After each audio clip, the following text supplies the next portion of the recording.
Riots erupted across the country last night. In Minneapolis, the officer seen kneeling on the neck of George Floyd, Derek Chauvin, was released on $1 million bond. He's still facing trial. He's not been found innocent. He just paid his bond. Yet that was enough to trigger widespread rioting. In Wauwatosa, Wisconsin, a black officer who shot and killed a black teenager will not be receiving charges, and so Black Lives Matter began rioting. But this is the main and major escalation. From the Daily Mail, BLM rioters smash the windows of homes in Milwaukee suburb after a black officer was cleared in the shooting death of an armed black teen. Here we go. The next level. I warned you. I don't know what else to say. They will eventually start coming to your homes. And this prediction wasn't a wild lottery ticket prediction. This was just me saying, hey, look, they're showing up to people's houses in Wisconsin.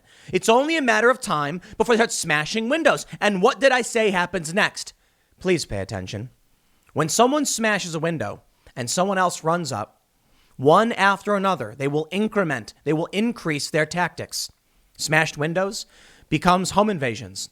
Home invasions become violent assaults, become murders, become arson, become conflict and war. We already saw in Milwaukee, I believe it was in Milwaukee, these activists were looking for, or an angry mob was looking for some lost girls who weren't actually lost. And they set fire to a home because they were convinced the girls must be there. They weren't. But they torched this house twice. They then showed up to a man's house who they called a racist. And they were harassing him for hours. So this man, feeling threatened, I'd assume, brandished a weapon. The police arrested him. Do you understand where this goes next? When they show up to homes in Milwaukee suburb, smashing the windows, the police aren't going to come and protect you if you defend yourself. They're going to come and arrest you. Don't take it seriously, fine. The McCloskeys just got another indictment for evidence tampering. They haven't released any evidence to suggest that the McCloskeys did.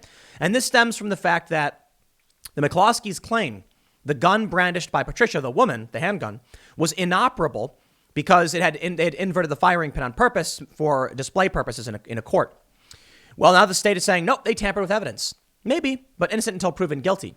All that matters is when they come to your home, and you specifically, maybe not, but I said this before.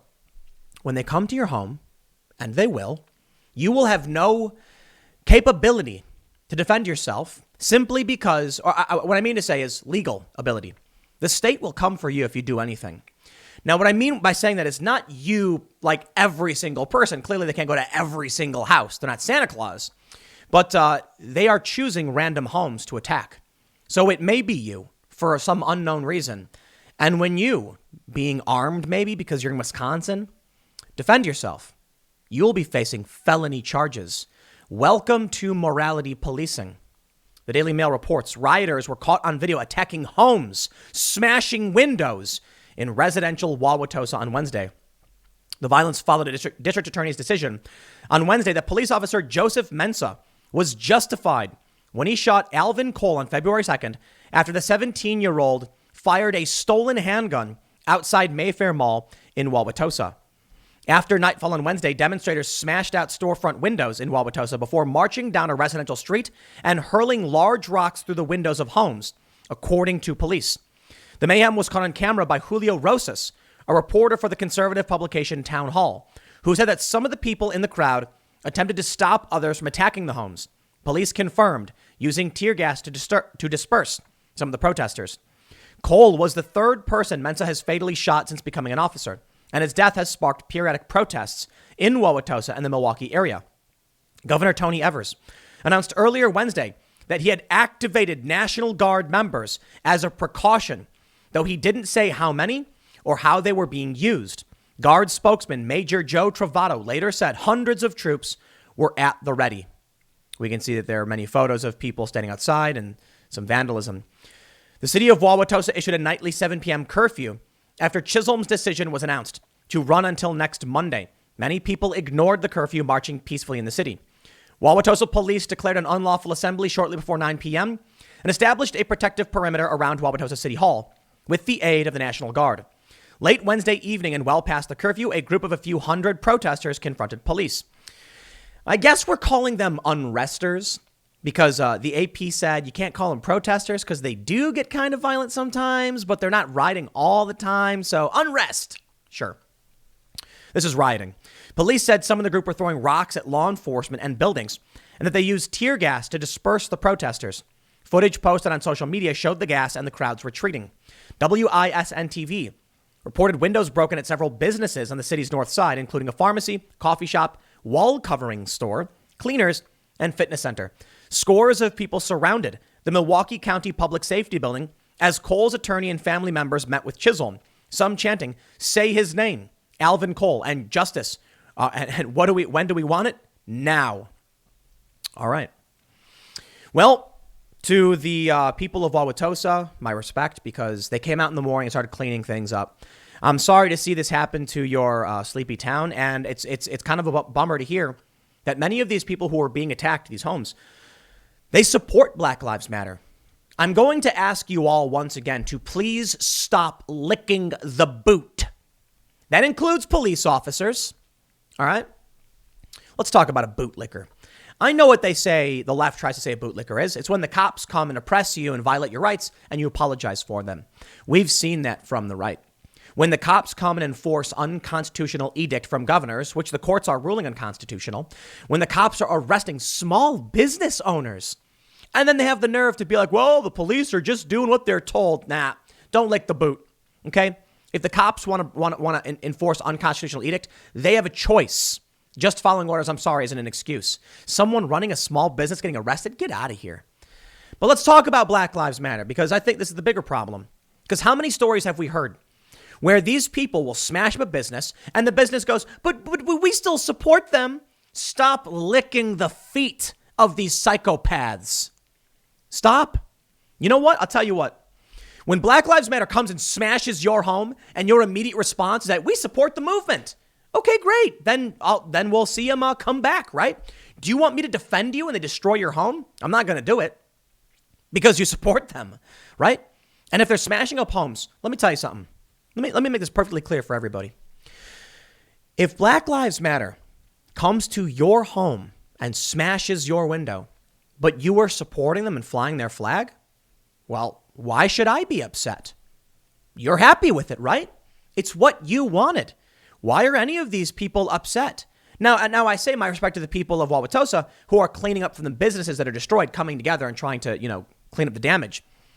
If you come out and say you support Black Lives Matter right now, when they come to your home and ransack it and destroy it, we're starting to see the escalation. I'm not going to say anything to your defense because you clearly like what they're doing, right? So what do you want me to say? It's not going to happen. But apparently the National Guard was activated in Minneapolis as well. So we had two different instances. It's not stopping, man. We're on day, 131 or something? I lost count, man. I got to check periodically to make sure. How long have the riots been going on? Quite some time. Well, up in Wauwatosa, they came for people's homes. In Minneapolis, they're protesting, rioting, because a dude was out on bail, on bond? Yep. From CBS, Minnesota. Hundreds of mostly, round of applause. Everybody stand up. We're going to do it. We're going to clap. Mostly peaceful protesters. I love it. Oh, it is beautiful. I tweeted something. Imagine this. Only 7 out of every 100 people that Bill Smith met were brutally beaten by him. He's mostly peaceful. How dare you criticize Bill Smith? There's no Bill. I'm just making a name up. I'm sure there's a Bill Smith watching saying, hey, man, I didn't hit anybody. It's a joke. The point is, dude, if you meet 100 people and you brutally beat 7 of them, you should go to prison. OK, because that's a lot of people. Mostly peaceful protesters. Well, they only had to call the National Guard because mostly peaceful protests. They say hundreds of mostly peaceful protesters. I can't. Oh, man.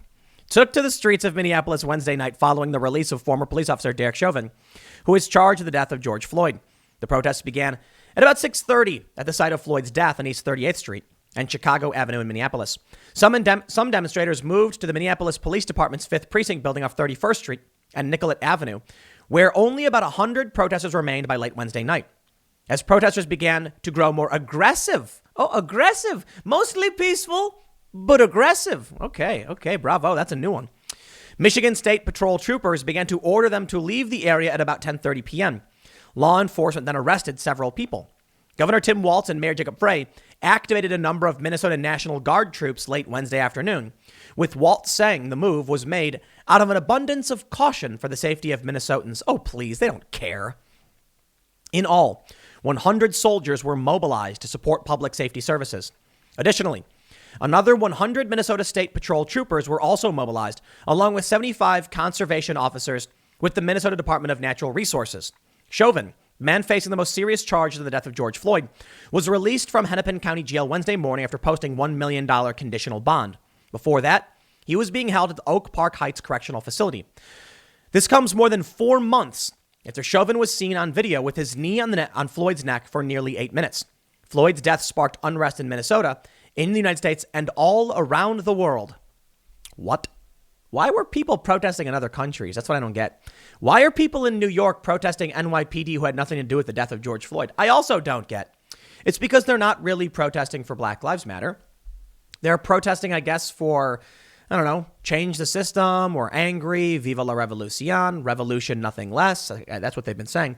They don't actually care about this stuff. And this is the best example of this is that in Wauwatosa, it was a black cop that shot a black person. So what are they protesting? The police. So stop. It's not about the phrase Black Lives Matter. OK, I think we can agree. You don't need a qualification for that. Like, of course they do. But this is something about police. They should call their movement Police Don't Matter, or like We Hate Police, or straight up ACAB. All cops are bad. I use a different word instead of bad, but that should be the gist of what they say. As all of these riots sweep across the country, I can only say, if you're a Trump supporter, you should be thanking these people. You should be sending them gift baskets. What's that thing? Edible arrangements, where they like take all the fruit and then cut it into shapes and then deliver it. And then you have like a day to eat it before it spoils. You should send them one of those things, right? Because they're helping Donald Trump. Ladies and gentlemen, I give you from Civics. Do you support or oppose the Black Lives Matter movement? This is independent voters. And we can see that after the George Floyd incident, independent voters, 27% net support for Black Lives Matter. And then the riots happened, and now it's at 7%, a 20% decrease from its peak. Not only that, but before George Floyd, independent voters had a net 15 support for Black Lives Matter. It's now more than cut in half. I'm sure Donald Trump will be sending a thank you card to Antifa and Black Lives Matter as soon as he is reelected. This is what you get when you attack regular people. And what about these people in their homes who had their windows smashed out? Do you think they're going to be like, well, I'm going to support Joe Biden, whose campaign was bailing these people out, and Kamala Harris, who is soliciting donations to bail them out, literally helping them bail them out? Are they going to support those people? I bet some still will, but a lot probably won't. I want to end by showing you another bit of escalation. Andy No posted the video. BLM rioters in Wauwatosa, Wisconsin were smashing up homes last night. Andy No consistently has covered the violence and the escalation. And then we see this. Andy No tweeted, is this a death threat to a man named Sean Zevrin? Andy says this was deleted, but it was part of a long tirade in response to me stating that George Floyd's blood was found to have a fatal level of fentanyl. That's a fact. Fatal, I'm not entirely sure, but they found a high level of fentanyl in George Floyd's system. Now, the defense for the officers showed a video in which you can see what looks like some kind of white tablet or pill or something on George Floyd's tongue.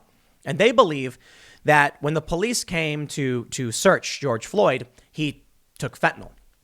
This man, Sean Zevrin, said, "Every day that I, as a mixed race black activist and veteran of the U.S. Armed Forces, am made to tolerate the abuse of black Americans on this platform is one day closer to both Twitter and Mr. Andy No effing around and finding out, all because Jack Dorsey refused to act." And I think he linked the wrong Jack Dorsey. But he has this huge tirade. I mean, this dude with 266,000 followers has been posting endlessly about Andy No For those who don't, that's not that one. Am I understanding correctly that Twitter is opting to be complicit as Mr. Andy Ngo continues to engage in the character assassination of George Floyd, using the same kind of racialist slander often employed as a form of psychological abuse by the cops who can't stop killing us? Andy Ngo tweeted, George Floyd's blood showed a fatal level of fentanyl, according to the Hennepin County Medical Examiner. Sounds like he's posting a fact. This guy went on an unhinged tirade saying, you mother effers underestimate how tired I am of this. Andy Ngo's going to F around and find out. If I genuinely found it necessary or thought it was an effective tactic to threaten anyone on this app, I would simply do that. He did threaten. Telling people that eventually Twitter and Andy Ngo are going to F around and then find out. We know what that means. And he goes on, he actually wanted to say this. Look at this. When Andy Ngo said, is this a death threat? He said, you're welcome to call it whatever you wish, Mr. Andy Ngo, but here is the way I see it. You toy with the social fabric of this nation held together, but with a single thread. The spark you aim to cause will result in violence that kills both black Americans and white Americans. This guy, Sean Zevran, is a psychopathic zealot. And we have seen this paranoid, delusional fervor before.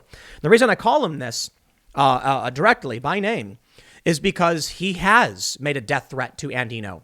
F around and find out. But what has Andy Ngo done? Report it?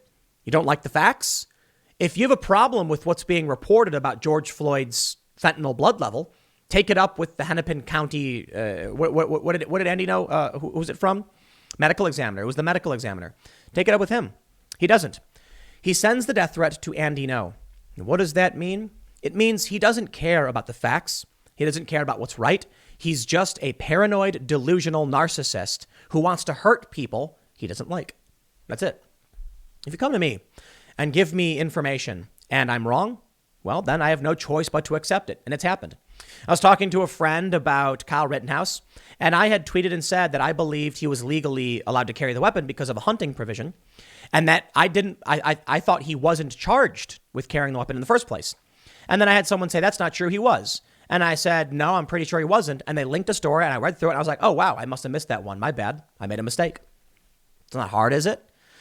If you're not willing to accept the facts, and your immediate reaction to hearing something is, you're going to find out. I am sick of this. You are insane. These people are rage monsters. They are absolute rage monsters. This guy's nuts. Call it whatever you want. This movement began as a pathway towards justice and defense of black lives. As such, it is absolutely unacceptable for Twitter to allow Mr. Andy Ngo, a clear and present danger to every black person in these United States, to remain on the platform professionally. And then it signs his name. Look at this. He won't shut up. What is it going to be, Twitter? What say you, Jack? Every black American uses their platform to see how you've allowed white supremacist propagandists.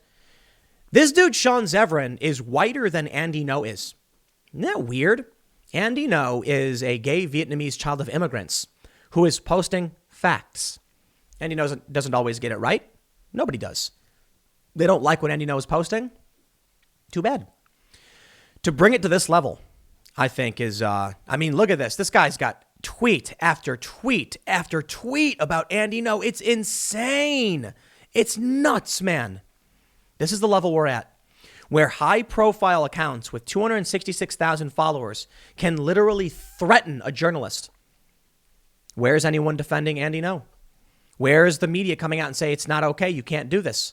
You can't threaten journalists for reporting facts. They won't come out because they're partisans. I think I see where things are going, and people don't want to believe it. But when you have people smashing the windows of private residences, for what? I don't know. When you have journalists getting threatened by anyone, left, right, I don't care.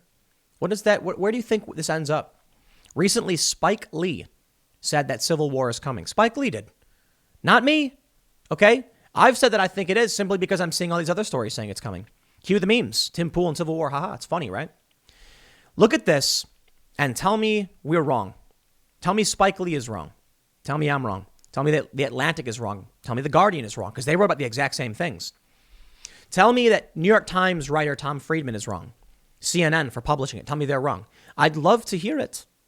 But when I'm seeing these unhinged zealots enraged, blinding rage without knowing what's really going on, but they don't care. They just want you to suffer because they're morally just. When you see that, it becomes pretty obvious, doesn't it? That the zealots will go out and they will smash everything up and no one will stop them. And of course, as we've already noted, if you defend yourself, then you'll have the state coming after you, because it's easier for the police to deal with you, a single person, than to deal with an angry mob. That's exactly why we have the Fifth Amendment, okay? The right to trial by a jury of our peers. It's exactly why we have the Bill of Rights. These Democrats are feckless, spineless cowards, and they're causing these problems.